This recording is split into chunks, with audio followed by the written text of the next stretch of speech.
Mientras el mundo sigue girando, ponemos nuestras vidas en las manos del Señor. Y en esta oportunidad lo hacemos en un contexto de dolor. Jeremías, el profeta emotivo.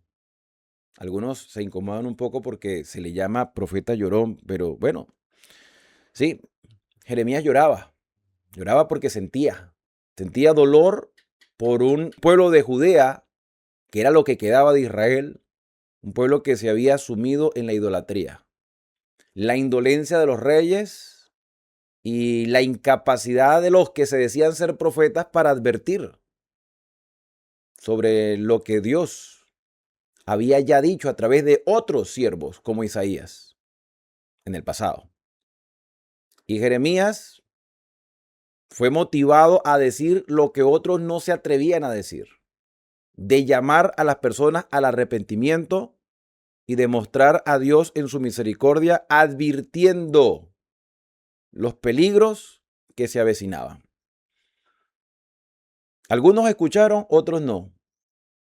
Más bien, a medida que vayamos leyendo al profeta Jeremías, veremos cómo lo trataron por decir lo que la gente necesitaba escuchar. No por lo que querían escuchar, por lo que necesitaban escuchar. Por eso les invito, mis queridos hermanos, a abrir sus Biblias en el capítulo número 4 de Jeremías y ver cómo el Señor aún tenía misericordia de un pueblo que estaba en decadencia. Versículo número 1. Si te volvieres, oh Israel, si te volvieres, dice Jehová, vuélvete a mí. Si quitares delante de ti tus abominaciones y no anduvieres de acá para allá, si jurares, vive Jehová en verdad, en juicio y en justicia, entonces las naciones serán benditas en él.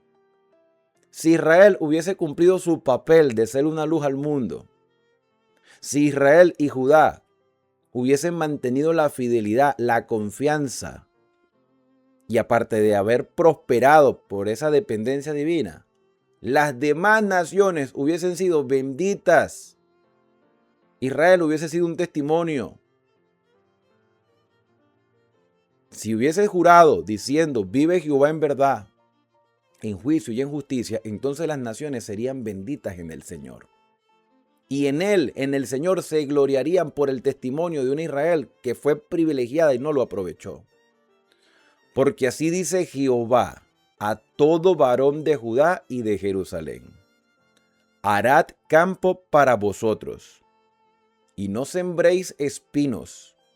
Circuncidaos a Jehová y quitad el prepucio de vuestro corazón, varones de Judá y moradores de Jerusalén, no sea que mi ira salga como fuego y se encienda y no haya quien la apague por la maldad de vuestras obras. A mí me llama mucho la atención esta expresión de circuncidad el prepucio de vuestro corazón. Todo judío, por tradición, por herencia, por instrucción, por lo que sea, todo judío era circuncidado. La circuncisión la venimos viendo desde Génesis, desde los días de Abraham. Ahora, ¿cuál era el propósito de la circuncisión? Porque a veces hay personas que no entienden esto de la circuncisión y por qué fue puesta. Cuando hablamos de los mandamientos de Dios, nunca falta uno que diga, epa, ¿y tú estás circuncidado? Yo le digo la verdad, hermano. Voy a decir la verdad, yo no lo sé. Yo no lo sé porque uno no anda por ahí, está revisando cómo es la circuncisión. La mayoría de los hombres no estamos pendientes de eso. Yo la verdad, yo no lo sé.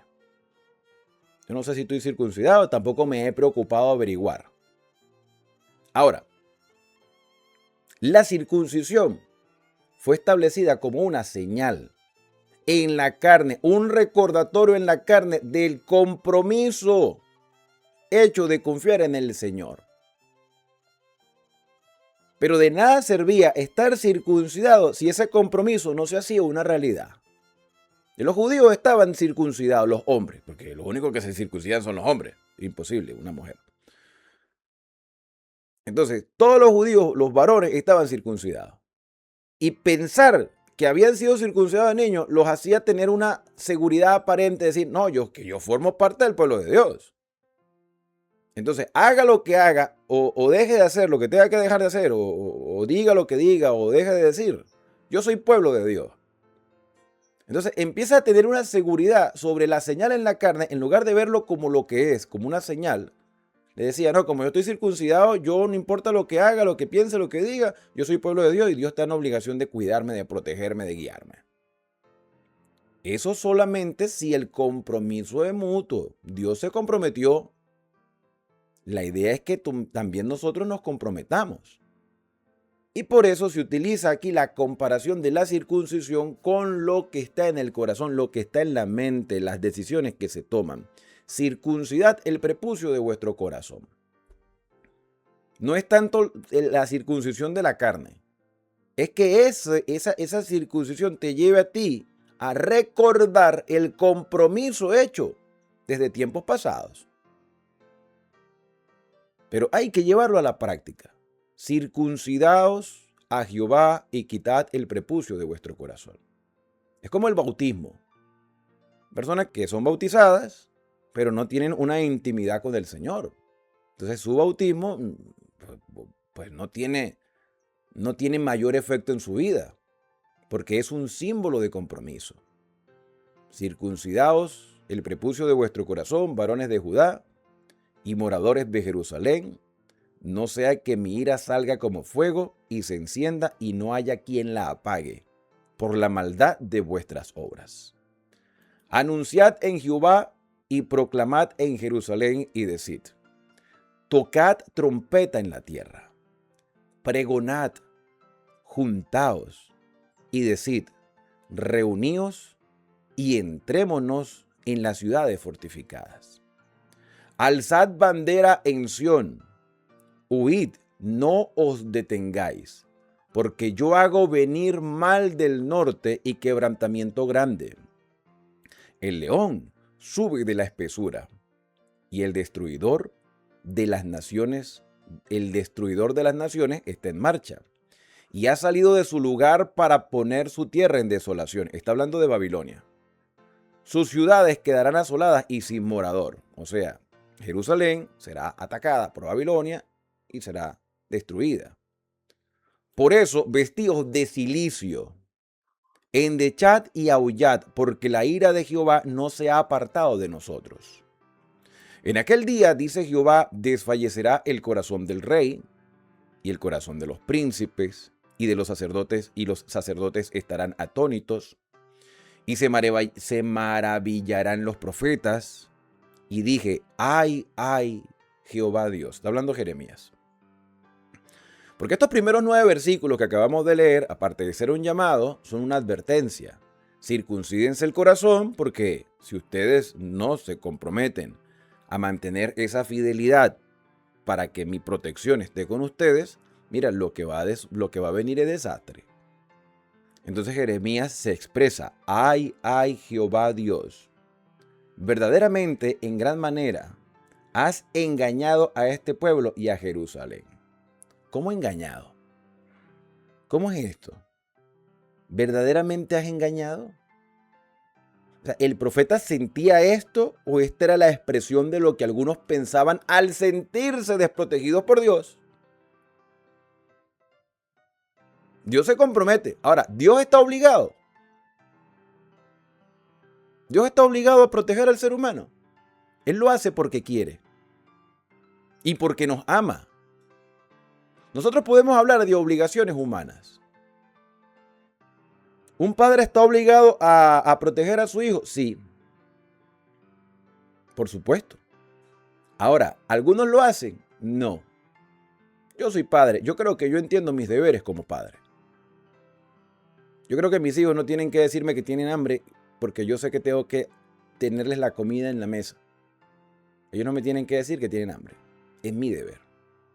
Nosotros pudiéramos hablar de que Dios tiene deberes con nosotros. Sí, pudiéramos definirlo de esa manera. Pero así como hay padres irresponsables, descuidados, indolentes, negligentes, permisivos. Nosotros pudiéramos decir, si hay seres humanos que asumen esa conducta, pudiéramos pensar, bueno, Dios puede asumir esa conducta si Él quiere. Dios no está obligado. Porque ¿quién rige a Dios? Si yo como padre no cumplo mis deberes, yo puedo ser acusado no sé qué título le colocan a un padre que no es responsable. Puedo ser demandado por no cumplir mis deberes paternales, puede ser. ¿Bien? Pero ¿quién le puede exigir algo a Dios? ¿Quién tiene la capacidad de exigirle algo a Dios? Lo que Él hace, lo hace porque es su naturaleza hacerlo. Si el pueblo de Israel sufrió, si el pueblo de Judá sufrió, fue por sus propias decisiones. Si el mundo está como está el día de hoy, es por culpa nuestra. La misma sociedad. La corrupción, ¿quién la provoca? ¿Quién es el que propicia las injusticias humanas? ¿Por qué existe hambre en la tierra si la tierra sigue dando sus frutos? Es por nosotros mismos los seres humanos. Nosotros practicamos soborno, mentimos, somos fraudulentos.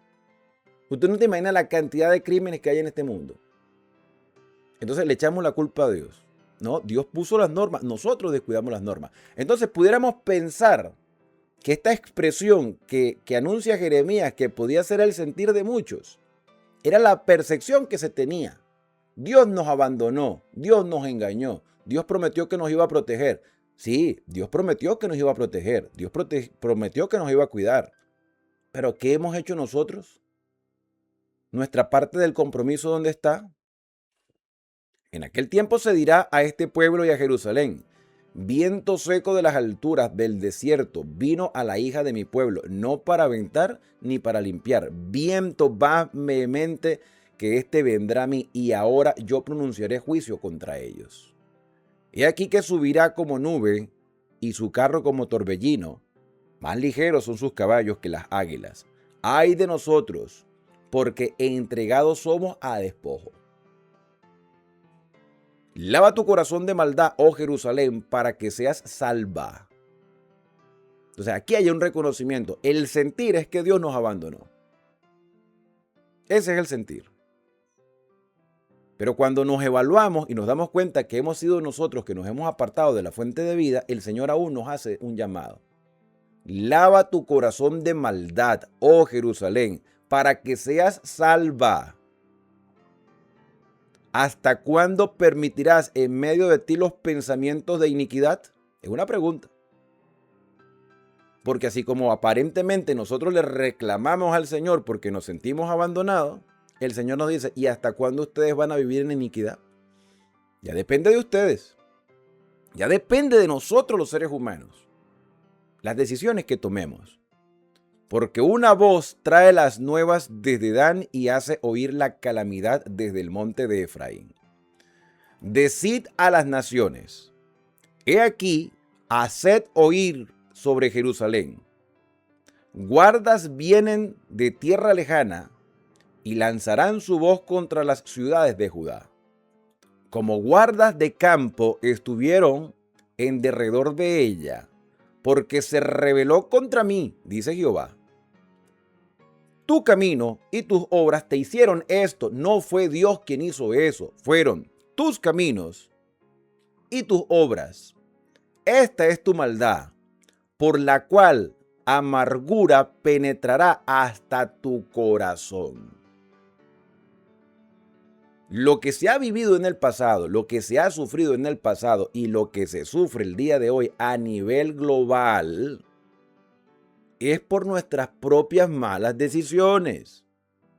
Y es por la ambición de otros. Y es por el corazón no regenerado de muchos. Y el Señor nos hace un llamado a quienes decimos ser sus hijos a que comencemos una reforma. Que comience un cambio con nosotros. Si Judá hubiese hecho ese cambio, no hubiese pasado esa amarga experiencia. Y aún pasando esa amarga experiencia de ser llevados a Babilonia, aún estando en Babilonia, si ellos cambiaban, reflexionaban, se arrepentían y confiaban en su Señor, el Señor los iba a restaurar.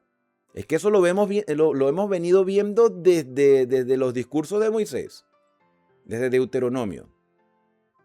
Cuando Moisés dice, si nosotros somos llevados, pero desde allá nos arrepentimos, el Señor nos traerá de vuelta. Y lo mismo ocurrió con el discurso de David y el discurso de Salomón. Cuando ellos decían, Señor, si nosotros somos llevados, pero si estamos allá y nos arrepentimos, perdónanos. Porque la posibilidad de equivocarse siempre está. Entonces, ¿hasta cuándo vamos a seguir en rebeldía? Son tus caminos, son tus obras quienes te hicieron esto. Esta es tu maldad, por la cual amargura penetrará hasta tu corazón. Mis entrañas, dice el Señor. Es una manera de identificarse con nosotros los seres humanos, desde lo más profundo del corazón, desde los sentimientos de Dios, porque Dios también siente. Dios no es indolente como muchas veces somos los seres humanos. Desde mis entrañas, me duelen las fibras de mi corazón. Mi corazón se agita dentro de mí, no callaré, porque sonido de trompeta has oído, oh alma mía, pregón de guerra. Para mí, que evidentemente es el profeta que está escribiendo su dolor, el dolor del profeta Jeremías refleja el dolor que Dios siente por el ser humano. Quebrantamiento sobre quebrantamiento es anunciado, porque toda la tierra es destruida. De repente son destruidas mis tiendas, en un momento mis cortinas. ¿Hasta cuándo he de ver bandera, he de oír sonido de trompeta? Porque mi pueblo es necio. No me conocieron. ¿Te das cuenta que es Dios el que está hablando a través de su profeta? El sentir del profeta, el sentir de Jeremías es el sentir de Dios.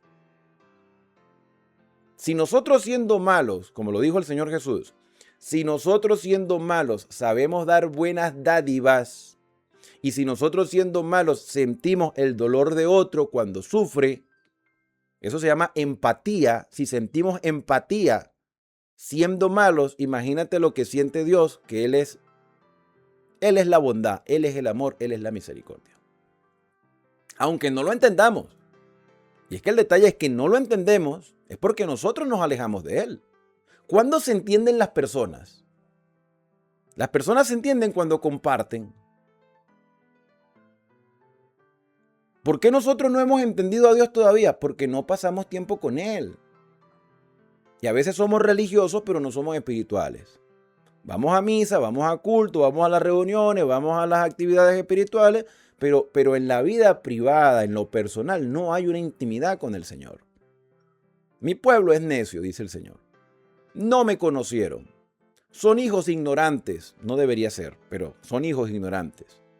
No son entendidos, sabios para hacer el mal, pero hacer el bien no supieron.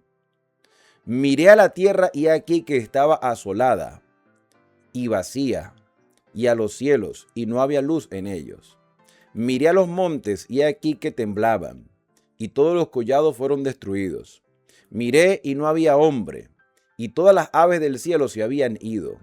Miré y aquí el campo fértil era desierto, y todas sus ciudades eran asoladas delante de Jehová, delante del ardor de su ira. Porque así dijo Jehová, toda la tierra será asolada, pero no la destruiré del todo. Está hablando de Jerusalén. Jerusalén va a ser asolada. En el futuro, después de la segunda venida de Cristo, la tierra también será asolada.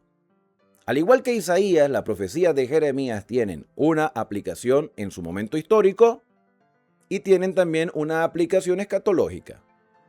Toda la tierra será desolada, pero no la destruiré del todo. Por esto se enlutará la tierra y los cielos arriba se oscurecerán, porque hablé, lo pensé y no me arrepentí, ni desistiré de ello. Al estruendo de la gente de a caballo y de los flecheros huyó toda la ciudad. Entraron en las espesuras de los bosques y subieron a los peñascos. Todas las ciudades fueron abandonadas, y no quedó en ellas morador alguno. Y tú, destruida, ¿qué harás? ¿Qué vamos a hacer ahora? Eso lo tenían que pensar ellos en ese momento. Y lo tenemos que pensar nosotros. ¿Qué haremos sabiendo todo lo que ahora sabemos? Después de haber vivido todo lo que hemos vivido. ¿Qué haremos? Aunque te vistas de grana, aunque te adornes con atavíos de oro, aunque pintes con antimonio tus ojos, en vano te engalanas. Te menospreciarán tus amantes, buscarán tu vida. O sea, no es simplemente adornarse o simplemente manifestar externamente que todo está bien, ¿no? La realidad interna, hermano, lo que está dentro del corazón, ¿qué vamos a hacer?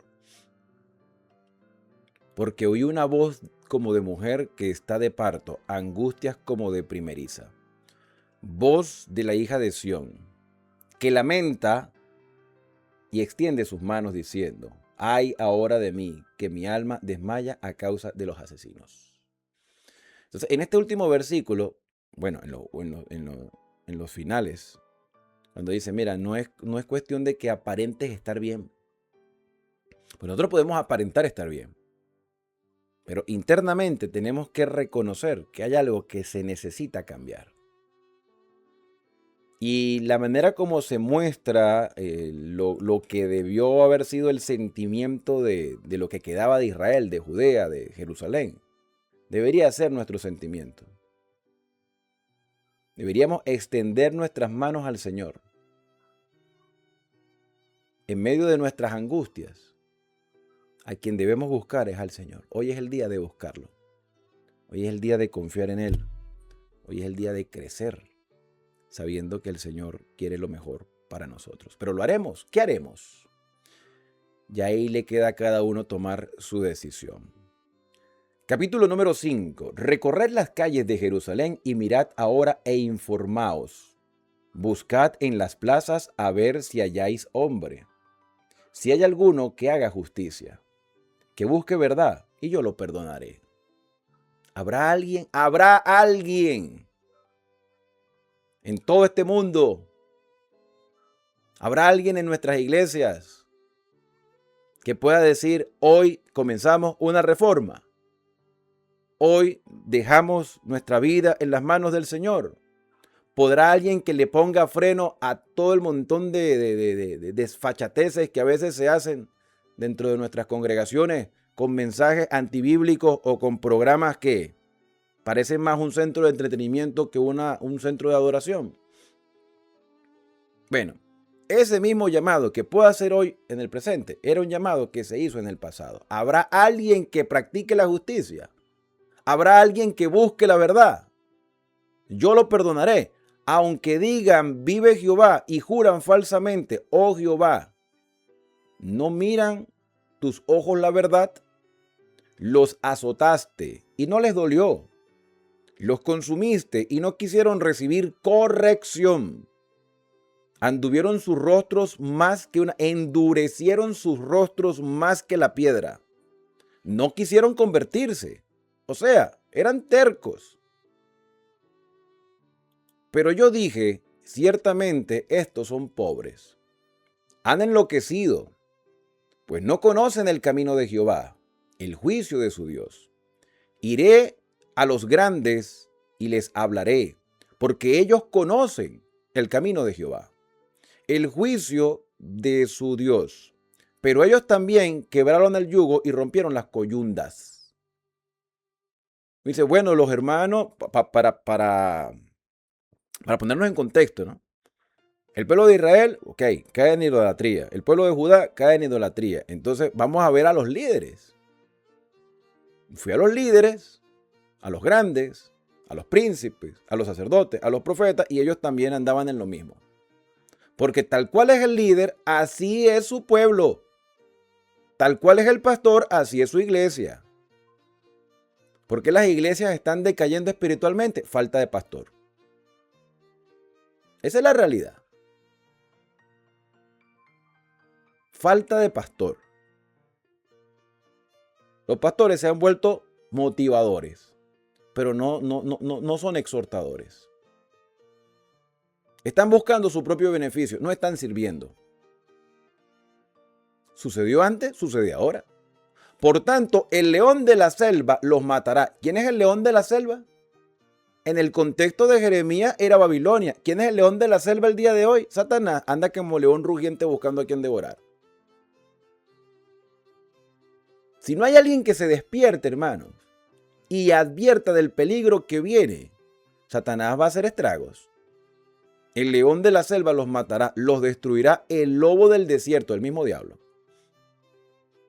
El leopardo acecha sus ciudades, cualquiera que de ellas saliere será arrebatado, porque sus rebeliones se han multiplicado, se han aumentado sus deslealtades.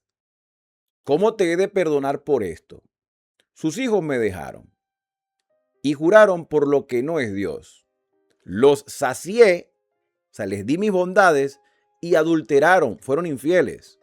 Y en casa de rameras se juntaron en compañía, hablando de la idolatría. Como caballos bien alimentados, cada cual relinchaba tras la mujer de su prójimo. O sea, vivían en inmoralidades. No había de castigar esto, por supuesto. Dijo Jehová, ¿de una nación como esta no se habría de vengar mi alma? Escalad sus muros y destruid, pero no del todo. Quitad las almenas de sus muros, porque no son de Jehová. Porque resueltamente se rebelaron contra mí la casa de Israel en el norte y la casa de Judá en el sur, dice Jehová. Negaron a Jehová y dijeron, Él no es y no vendrá mal sobre nosotros. No veremos espada ni hambre. Esto es autoconfianza. Falsa seguridad. Antes los profetas serán como viento, porque no hay en ellos palabra, así se hará a ellos. Los profetas serán como el viento porque no dan palabra, porque no advierten, porque no corrigen, porque no exhortan. Lo mismo está sucediendo el día de hoy. Por tanto, así ha dicho Jehová, Dios de los ejércitos, porque dijeron esta palabra, he aquí yo pongo mis palabras en tu boca por fuego, y a este pueblo por leña, y los consumirá. Le está diciendo a Jeremías lo que tú, díselos. Dile lo que ellos tienen que escuchar.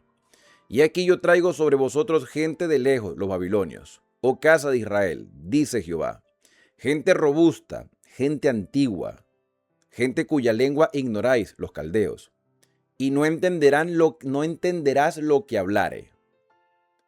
Su aljaba como sepulcro abierto, todos valientes, y comerá tu mies y tu pan, y comerá a tus hijos y a tus hijas. Comerá tus ovejas y tus vacas, comerá tus viñas y tus higueras, y a espada convertirá en nada tus ciudades fortificadas en que confías. No obstante, en aquellos días, dice Jehová, no os destruiré del todo. A pesar de eso, mira, esto es consecuencia. A pesar de eso, aún hay esperanza.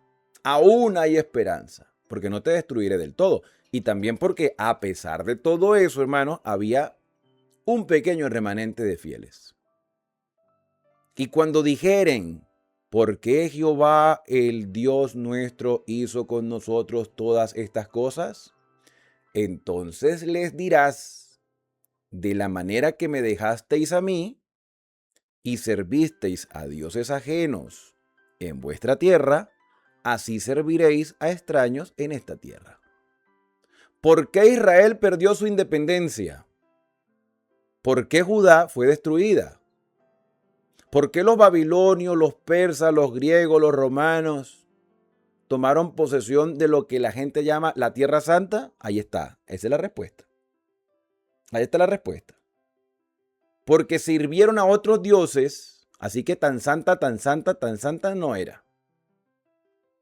Sirvieron a otros dioses y entonces ahora como consecuencia ustedes servirán a extraños. Porque lo importante no es la tierra, lo importante no es el espacio, lo importante eran las personas que debieron haberse dejado transformar por el Señor y ayudar a otras personas.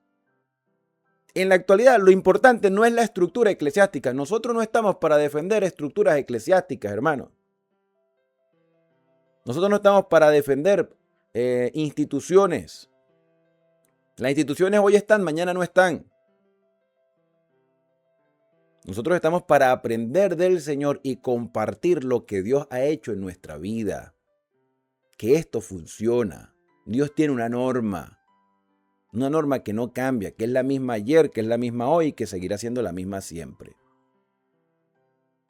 Si nosotros empezamos a defender estructuras, el día que la estructura caiga, entonces vamos a sentirnos desprotegidos cuando nuestra verdadera protección es el Señor.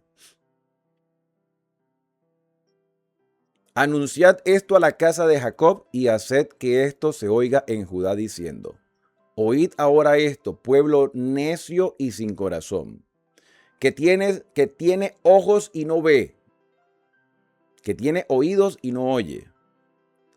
A mí no me temeréis, dice Jehová. No os amedrentaréis ante mí, que puse arena por término al mar, por ordenación eterna, la cual no quebrantará. Se levantarán tempestades, mas no prevalecerán. Bramarán sus ondas, mas no lo pasarán. No obstante, este pueblo tiene corazón falso y rebelde. Oye, qué triste.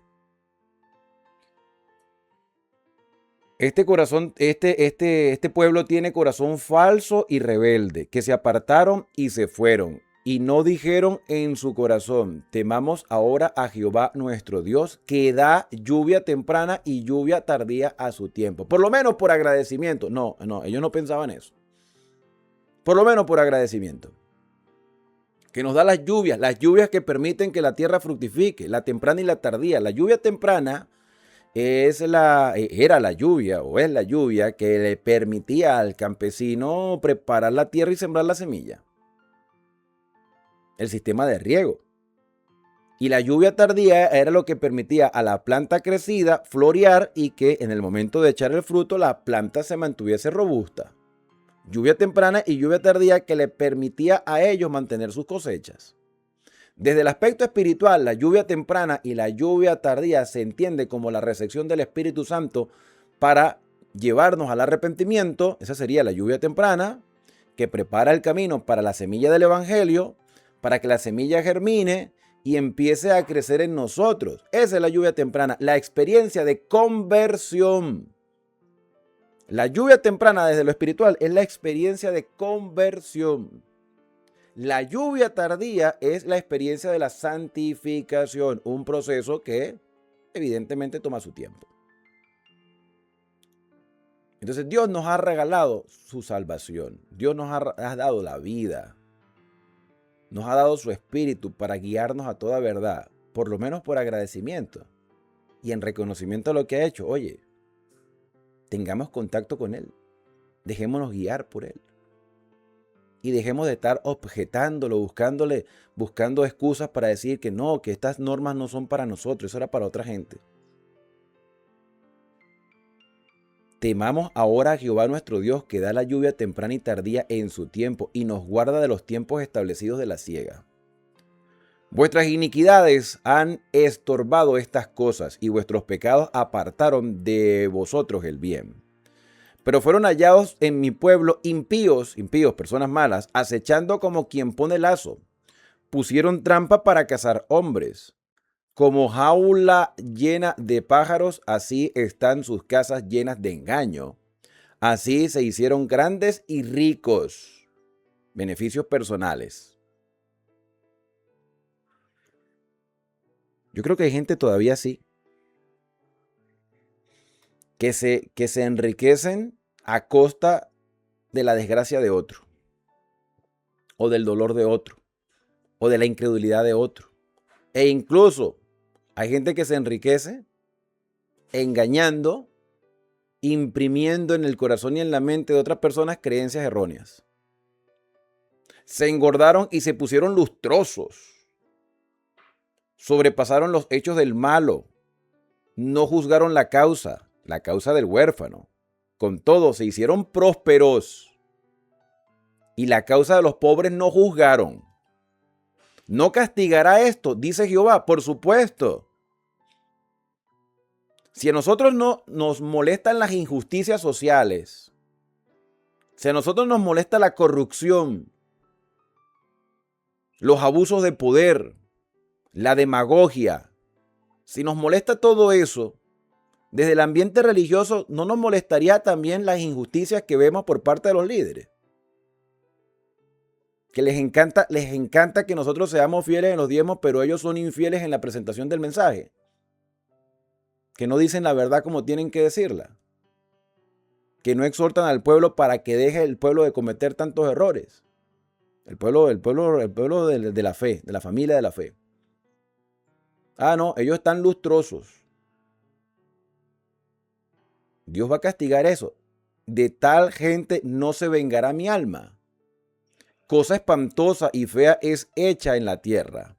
Los profetas profetizaron mentira. Y esto es dolorosísimo, hermanos. No, esto es doloroso y esto debe despertar las alarmas en nosotros como creyentes. Porque si en el pasado los profetas profetizaron mentiras, ¿cómo podemos confiar en los que dicen ser profetas el día de hoy? Por eso hay una norma para saber si los profetas están diciendo la verdad o no. Hay una norma fija. Y lo dijo Isaías. A la ley y al testimonio. Si no hablan conforme a eso es porque no les ha amanecido. A mí alguien que me diga que es profeta, y eso lo vimos en la clase de profetas del Antiguo Testamento. A mí un profeta que me diga, o alguien que se diga ser profeta, que recibió una revelación del Señor, que Dios le mostró tal cosa, y a la vez esté diciendo que los mandamientos de Dios no deben ser observados por los creyentes, ese es un profeta falso. A esa persona no se le debe creer ni el nombre, porque quizás hasta un nombre falso tiene. Los profetas profetizaron mentiras y los sacerdotes dirigían por mano de ellos, y mi pueblo así lo hizo. ¿Qué pues haréis cuando llegue el fin? O sea, los profetas mentían y los sacerdotes dirigían instruidos por esos profetas. Entonces, ¿no le pondrá Dios fin a esto? ¿Qué le hará a estas personas? ¿Quiénes son los primeros responsables? ¿A quién Dios le va a pedir cuenta primero? ¿A los que se decían ser profetas? ¿A los que se decían ser sacerdotes? ¿A los que se decían ser pastores y líderes? A esos son los primeros que el Señor va a pedir cuenta. Y después a nosotros. Nosotros que tenemos criterio y que tenemos la capacidad de entender lo que está bien y lo que está mal. No nos vamos a poder justificar diciendo, no, es que él me engañó. No. Porque tú recibiste la instrucción a la luz de la palabra. Tenías la palabra. Tú puedes ver, no seas ciego pudiendo ver. Tienes capacidad de oír, no seas sordo teniendo esa capacidad para oír. No dependas de otro, depende del Señor, porque cuando dependes de otro podemos fracasar. Capítulo número 6. Este capítulo número 6 nos sigue diciendo, huid hijos de Benjamín de en medio de Jerusalén. Tocad bocina en Tecoa y alzad por señal humo sobre Bet-Jaquerén, porque del norte se ha visto mal y quebrantamiento grande. Destruiré a la bella y delicada de Sión, hija de Sión. Contra ella vendrán pastores y sus rebaños. Junto a ella plantarán sus tiendas alrededor, cada uno apacentará en su lugar. Anunciad guerra contra ella, levantaos y asaltémosla a mediodía. Ay de nosotros que va cayendo ya el día, que las sombras de la tarde se han extendido. Levantaos y asaltemos de noche y destruyamos sus palacios. Esto es como que se estuvieran hablando los babilonios. Porque así ha dicho Jehová de los ejércitos, cortad árboles, levantad vallado contra Jerusalén. Esta es la ciudad que ha de ser castigada. Toda ella está llena de violencia. Como la fuente nunca cesa de manar sus aguas, así ella, Jerusalén, nunca deja de manar sus maldades. Oye, esto a nosotros nos debería llamar la atención. Si le pasó a ellos, cuidado no nos vaya a pasar también. Si es que ya no está pasando. Injusticia, robo se oye en ella. ¿Por qué muchas personas ya no creen en la fe? ¿Por qué muchas personas ya no creen en los pastores? ¿Por qué muchas personas ya no creen en el cristianismo? Cuando tú registras la historia del cristianismo, no distante, reciente, verás corrupción en algunas instituciones. Verás inmoralidades de parte de algunos líderes. Delincuencia. Hasta cosas que uno no vale ni siquiera la pena mencionar acá. Cosas atroces que se ven de parte de algunos que se decían ser profetas, apóstoles y pastores. No vale la pena mencionarlos, pero ustedes lo saben. Y gracias a que hemos puesto nuestras vistas en las manos de Dios, nuestra vista en los caminos del Señor, en lo que Dios hace y no en lo que hacen los seres humanos, por eso es que estamos aquí. Pero muchos se han apartado de la fe por el mal testimonio que han dado algunos, o que hemos dado. Vamos a meternos todos en la lista. ¿Qué hemos dado? Qué triste que de Jerusalén se haya dicho que nunca cesa de emanar su maldad. Ojalá que de la iglesia no se diga lo mismo. ¿Y sabe cómo se va a mostrar la verdadera iglesia de Dios? Obedeciendo sus mandamientos. No como estructura, sino tú como persona. Tú como creyente. Para que no se diga como se dijo de Jerusalén, robo se oye en ella, continuamente en mi presencia, enfermedad y herida. Corrígete, es el llamado. Corrígete.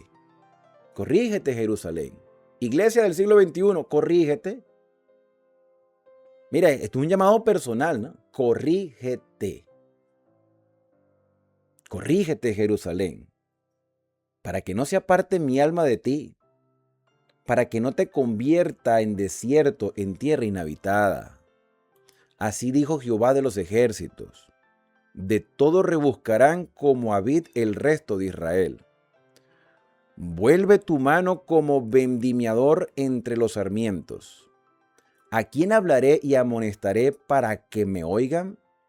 He aquí que sus oídos son incircuncisos como el corazón. Los oídos incircuncisos. La circuncisión, hermano, vuelvo y repito lo que dije en el capítulo 4. La circuncisión es un compromiso. En el caso de la circuncisión física, el del prepucio, la que se aplicaba a los hombres, al octavo día cuando nacían, que los identificaba como judíos. Esa identidad, esa señal, que no es que la andaban por ahí bandereando. Mira, estoy circuncidado. No, se supone que eso es privado. Se supone que la persona sabía que estaba circuncidado, pero no estaba por ahí mostrándolo al mundo para que todos vieran que estaba circuncidado. Ya de ahí te da a entender que la circuncisión, aunque es una señal en la carne, es una experiencia personal, es un compromiso personal. De cuando se habla de la circuncisión del corazón, aunque yo no ando quizá manifestando públicamente mi relación personal con el Señor, mi vida, mi testimonio, mi forma de relacionarme con los demás, va a demostrar que esa relación es real. O sea, no somos religiosos, somos espirituales. O por lo menos ese es el ideal. Entonces, el Señor nos habla porque nuestros oídos todavía son incircuncisos. Decimos que creemos en el Señor, pero cuando Él nos dice algo, no, esto lo rechazamos. Mira, hay temas que lamentablemente se han dejado a un lado. Y yo creo que ustedes lo conocen. Pero voy a mencionar solamente dos, que tienen que ver con nuestra conducta, con nuestro estilo de vida. Uno, el tema del descanso que aparece en los 10 mandamientos y el tema de la alimentación. Estos dos temas, hay personas que yo no sé por qué les molesta tanto. Porque son gustos personales. Hay cosas que no queremos dejar de comer y hay cosas que no queremos dejar de hacer en el día correspondiente al descanso. Eso nos hace oidores incircuncisos que no pueden o no quieren escuchar He aquí que la palabra de Jehová le es cosa vergonzosa, no la aman. Cuando empezamos a objetar estos dos temas que acabo de mencionar, que ustedes saben que a algunos no les llama la atención para nada, pero es palabra del Señor. Cuando no hacemos una reforma alimenticia y cuando no estamos dispuestos a descansar el día que el Señor designó descansar, es allí donde nos damos cuenta, hermanos, que nosotros no amamos la palabra del Señor. Nosotros queremos es que Dios nos bendiga, que nos envíe sus beneficios, pero no estamos dispuestos a comprometernos con Él. Por lo tanto, somos incircuncisos del corazón, de los oídos, de los ojos, de todo. Aunque algunos sean circuncidados físicos, cosa que en la actualidad yo dudo mucho que haya circuncidados por ahí. Es como el bautismo, igualito.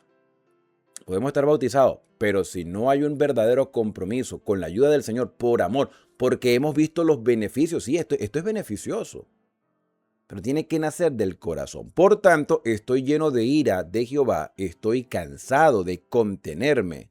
La derramaré sobre los niños de la calle y sobre la reunión de los jóvenes igualmente, porque será preso tanto el marido como la mujer, tanto el viejo como el anciano. Queremos que esto se acabe, que se acabe el dolor, la muerte, el sufrimiento, el llanto, el ver a las próximas generaciones sufrir. Hermanos, comencemos la reforma nosotros, hagamos nosotros el cambio. Yo soy el que tiene que comenzar el cambio. Eres tú que tienes que comenzar el cambio. No esperemos que otro lo haga. Si yo hago un cambio en mi vida, se van a beneficiar mis hijos. Y si mis hijos mantienen ese compromiso con el Señor, la siguiente generación después de ellos, que yo espero que Cristo venga antes que eso suceda, la siguiente generación también se va a beneficiar. Por amor a nuestros hijos, hagamos un cambio. Sus casas serán traspasadas a otros, sus heredades, también sus mujeres, porque extenderé mi mano sobre los moradores de la tierra, dice Jehová. Porque desde el más chico de ellos, instruido por sus padres, más el grande y el más grande, cada uno sigue su avaricia, y desde el profeta, que esto es lo cumbre de la desgracia, el profeta hasta el sacerdote, todos son engañadores. Curan la herida de mi pueblo con liviandad. Dicen paz, paz, y no hay paz. Puro cuento. Cualquier parecido con la realidad actual, hermano, para mí eso no es casualidad. Para mí lo que es hoy es lo mismo que ha sido en el pasado. Pero la decisión está en nuestras manos. ¿Se han avergonzado de haber hecho abominación? Ciertamente no se han avergonzado, ni aún saben tener vergüenza. Por tanto caerán entre los que caigan. Cuando los castigue, caerán, dice Jehová. Así dijo Jehová. Paraos en los caminos y mirad, y preguntad por las sendas antiguas, cuál sea el buen camino, y andar por él, y hallaréis descanso para vuestra alma. Mas dijeron, no andaremos. Aún así, mira, a pesar de todo esto, el Señor seguía llamando. Entonces, como otros no están dispuestos a escuchar, lo escucho yo, lo escuchas tú. ¿Y qué nos dice el Señor? Párate en el camino. Detente, haz un alto en tu vida, párate. Mira, observa y pregunta por las sendas antiguas. En otras palabras, pregunta cuál es la voluntad del Señor. ¿Dónde está el principio de las enseñanzas divinas? ¿Sabe dónde está el principio? En Génesis 1. Ahí está el principio de todo. Génesis 1. Pregunta por las sendas antiguas y descubre que Dios es el creador, que Dios estableció un tiempo de descanso, que Dios nos hizo a su imagen y semejanza y que Dios estableció un sistema de alimentación. Es lo mismo. La pregunta es, ¿estamos nosotros dispuestos a andar por las sendas antiguas? ¿Estamos nosotros dispuestos a ir por el buen camino? ¿Estamos nosotros dispuestos a andar por él? ¿Estamos nosotros dispuestos a recibir ese descanso que solamente Dios nos puede dar? ¿Cuál fue la respuesta de ellos? No andaremos. ¿Cuál es la respuesta nuestra? Ya depende de ti. Puse también sobre vosotros atalayas, vigilantes, personas. Los atalayas eran personas que estaban atentos en los muros de la ciudad para advertir si venía un peligro. pudiéramos hablar que los atalayas hoy son los líderes, que están en un lugar que dicen, no, es que está en un lugar alto. Ok, si estás en un lugar alto es para observar el peligro que viene, no para ser exaltado tú. Puse atalayas que dijesen, escuchad el sonido de la trompeta. Y dijeron ellos, no escucharemos. Entonces, ¿qué estás haciendo tú ahí? Bueno, si los líderes no están dispuestos a hacer su trabajo, quítense y permitan que otro llegue. No es sencillo, pero hay que hacerlo. Por tanto, oíd naciones y entended, oh congregación, lo que sucederá. Oye tierra, he aquí yo traigo mal sobre este pueblo, el fruto de sus pensamientos, porque no escucharon mis palabras y aborrecieron, lo voy a poner aquí grande. ¿Qué aborrecieron? La ley de Dios. ¿Qué aborrecemos nosotros el día de hoy? El pecado. ¿Y qué es el pecado? Transgresión de la ley. Y entonces, ¿por qué todavía mantenemos el discurso que la ley de Dios ya está abolida? Que eso ya no tiene nada que ver con nosotros. No, que eso fue en tiempo de Jeremías. Estamos diciendo que lo mismo que sucedió en el pasado está sucediendo hoy. En el pasado había profetas falsos, hoy también hay. ¿Y cómo sabemos un profeta falso? ¿Cómo diferenciamos un profeta falso de uno verdadero? A la ley y al testimonio. ¿Para qué a mi pueblo?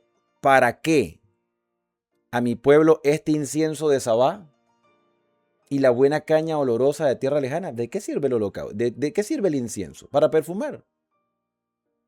¿De qué sirve la liturgia si no hay una verdadera conversión? ¿De qué sirve tanto culto si no hay un verdadero arrepentimiento? Si no hay un deseo de hacer la voluntad del Señor. Mira, los sábados y los domingos esas iglesias se ponen llenas de todas las iglesias cristianas. Sábados y domingos. A mí me parece buenísimo eso. Pero, ¿de qué sirven las formas externas si en lo interno no hay una verdadera experiencia de conversión? Yo no estoy diciendo que las reuniones sean malas, hermano. Yo estoy de acuerdo que se sigan haciendo. Pero es que la experiencia de conversión tiene que ser personal. Y quienes se paran todos los sábados y todos los domingos a decir mensajes, ¿qué dicen?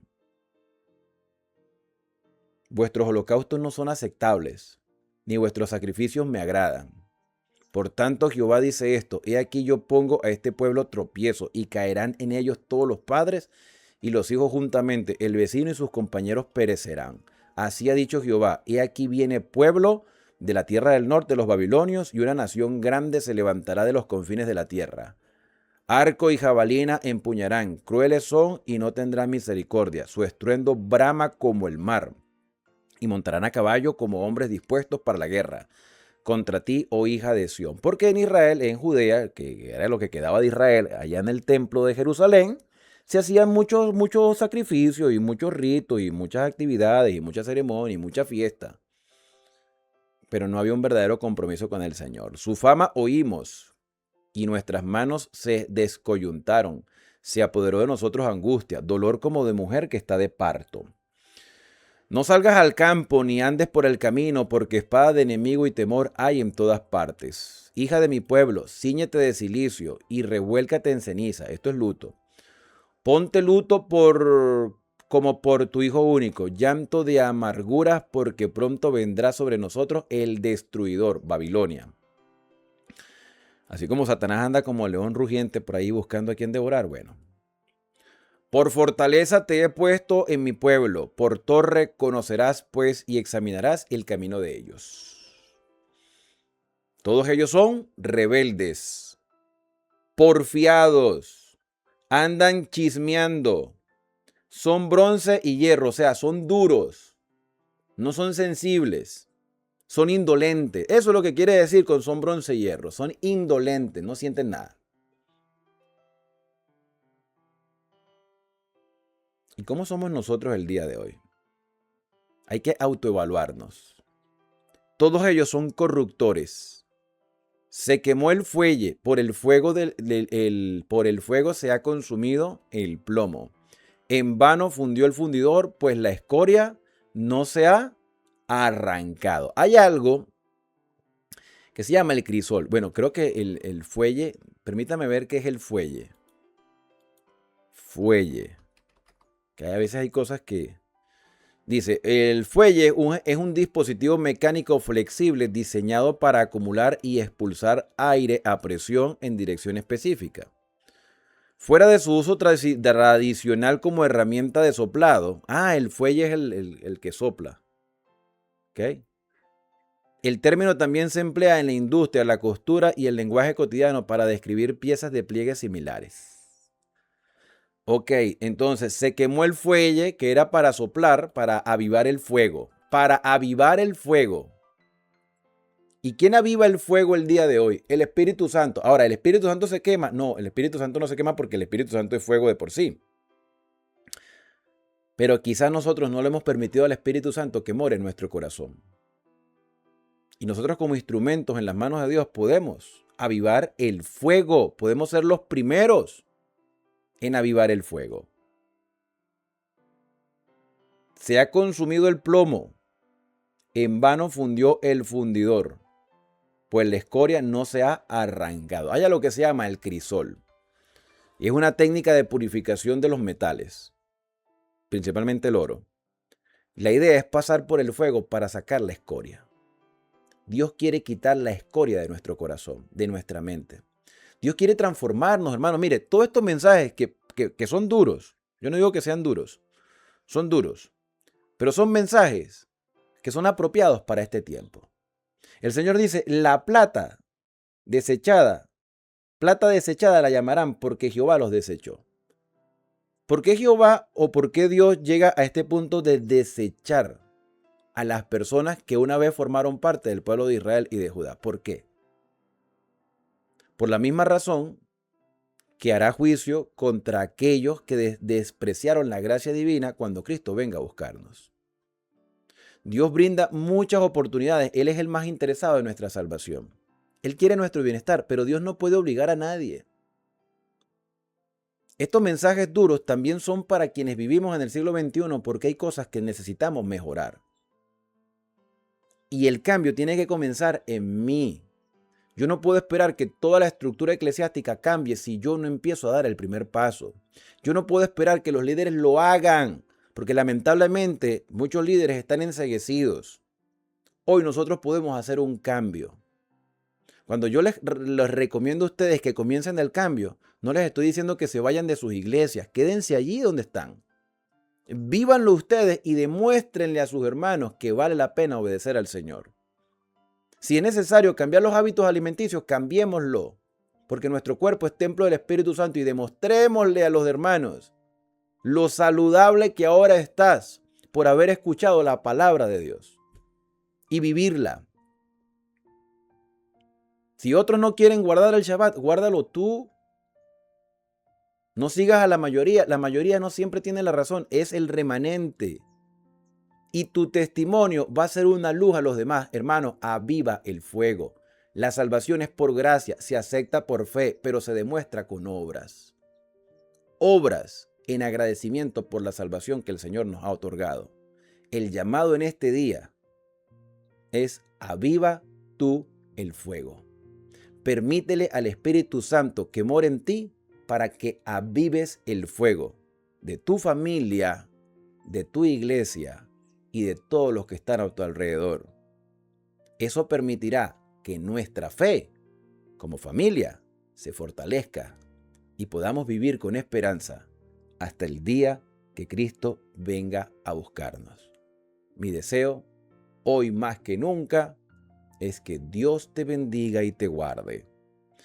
Que haga resplandecer Dios su rostro sobre ti, que tenga de ti misericordia, que el Señor alce sobre ti su rostro y ponga en ti paz, no para que seas plata reprobada, sino para que seas oro purificado y presentado como una ofrenda en grato aroma a nuestro Dios.